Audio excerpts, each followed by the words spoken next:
Delimitation act जो हमारे संविधान में शुरुआती दौर में दर्ज हुआ, उसके हिसाब से संविधान कहता है कि प्रत्येक 10 साल पे जनगणना और उसमें बढ़ी हुई आबादी के हिसाब से क्षेत्रों का निर्धारण, क्षेत्र मतलब लोकसभा या विभिन्न राज्यों में विधानसभा, उनका निर्धारण होना है कि अगले 25 वर्षों तक अब यह काम नहीं होगा। जनसंख्या, बढ़ी हुई जनसंख्या के आधार पर क्षेत्रों का निर्धारण नहीं होगा। संविधान में हमारा अधिकार है, उस अधिकार का उल्लंघन करते हुए क्षेत्रों की संख्या नहीं बढ़ाई गई। ये रहते हुए बहुत नुकसान हो रहा है बिहार का और भी कुछ राज्यों का। कुछ जानकारी पहले से भी है कि 3 दिनों तक मंथन हमने बिहार भर के महत्वपूर्ण साथियों के साथ वाल्मीकि नगर में किया है और उसमें मुख्य रूप से 2 एजेंडा पर हम लोगों ने चर्चा की है। एक जो हमारी पार्टी के पुराने मुद्दे हैं, कुछ नए मुद्दे हैं, सभी मुद्दों को जोड़कर हमने उस पर चर्चा की है और चर्चा करते हुए अंतिम रूप से हम लोगों ने 14 सूत्री प्रस्ताव वहां से पारित किया है। और दूसरा था विधानसभा का चुनाव जो बस कुछ ही महीनों के बाद बिहार में होने वाला है, उसके संदर्भ में चर्चा हुई कि कैसे मजबूती से उस चुनाव को जीता जा सके। यही 2 महत्वपूर्ण विषय थे जिस पर वहाँ मुख्य रूप से चर्चा हुई है। चर्चा के उपरांत जो मुद्दे हमारे हैं पहले से हैं ही, एक बड़ा मुद्दा भी जो पूरे देश के स्तर का मुद्दा है, लेकिन बिहार सहित जिन राज्यों का नुकसान हो रहा है पिछले 50 वर्षों से, जिस विषय के कारण, उस विषय पर कहीं कोई चर्चा अभी नहीं दिख रही और वह मुद्दा है डिलिमिटेशन का।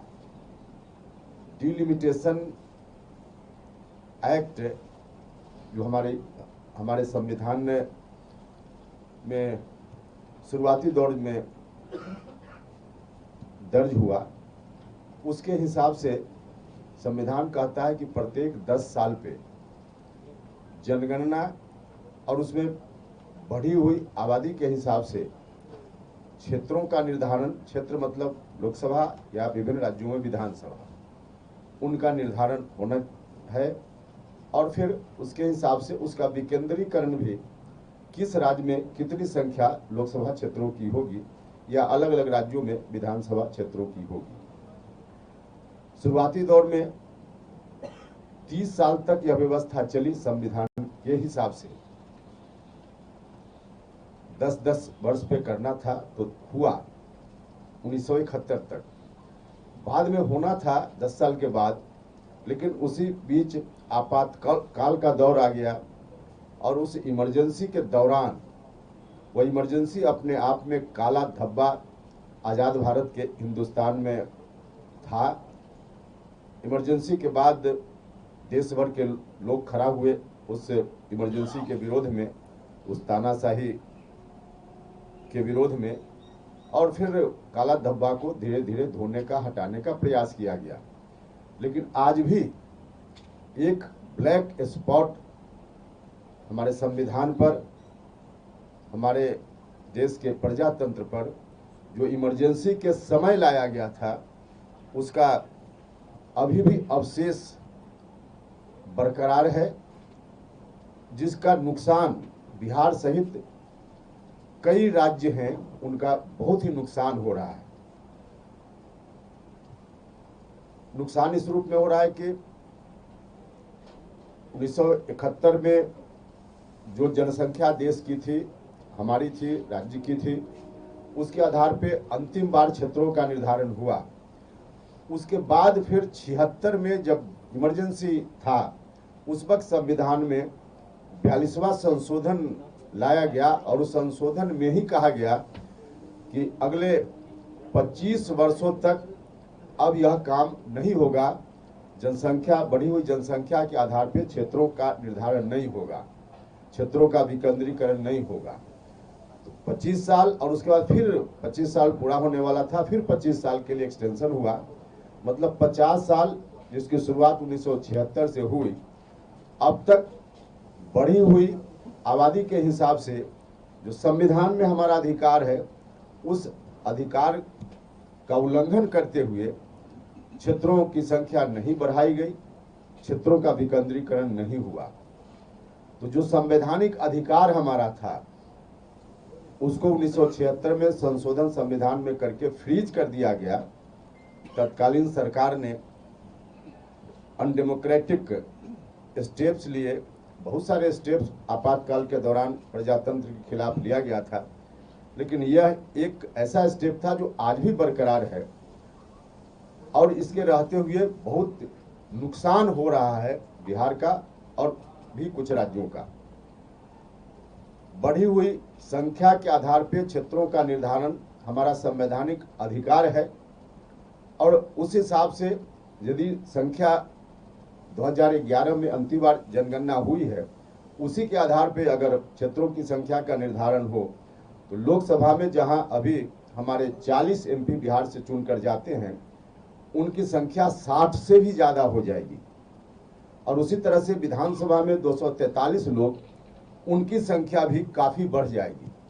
उनकी संख्या बढ़ेगी तो जो शेड्यूल्ड कास्ट के लिए रिजर्वेशन है, जहां शेड्यूल्ड ट्राइब्स के लिए रिजर्वेशन है, उनकी संख्या भी बढ़ेगी। मतलब संख्या नहीं बढ़ाई जा रही है, डिलिमिटेशन नहीं हो रहा है, तो इसका नुकसान सामान्य वर्ग के लोगों को है, बिहार की जनता को है और अनुसूचित जाति अनुसूचित जनजाति को भी है। उनकी संख्या भी, उनका प्रतिनिधित्व भी नहीं हो पा रहा है जितना संविधान के हिसाब से होना चाहिए, चाहे पार्लियामेंट हो या विधानसभा हो। अब इस कारण से कितना बड़ा नुकसान हो रहा है जिसकी कल्पना नहीं की जा सकती है। देश के कई राज्य हैं जहां लगभग 10 लाख लोग मिलकर, एवरेज 10 लाख लोग ही मिलकर एक एमपी चुनते हैं, और बिहार सहित कई ऐसे राज्य हैं जहां लगभग 30 लाख लोग मतलब मतदाताओं से मेरा मतलब है, 30 लाख मतदाता मिलकर एक एमपी चुनते हैं। भारत के संविधान की मूल भावना का यह उल्लंघन है।